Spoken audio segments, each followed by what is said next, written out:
Hey everyone, welcome back to TV Fix, your channel for smart solutions and tech tips. Today, we're starting a new tutorial. How to reset Sharp Aquos TV UK. Press Menu. Press Up. Scroll to Settings. Press Down. Scroll to About TV, then press OK. Scroll to Reset TV, then press OK.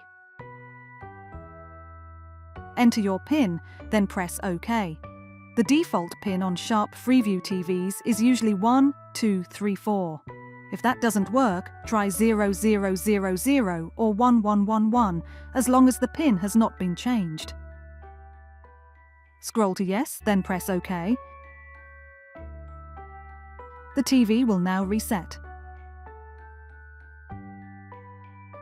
That's it for today's tutorial. Thanks for watching TV Fix.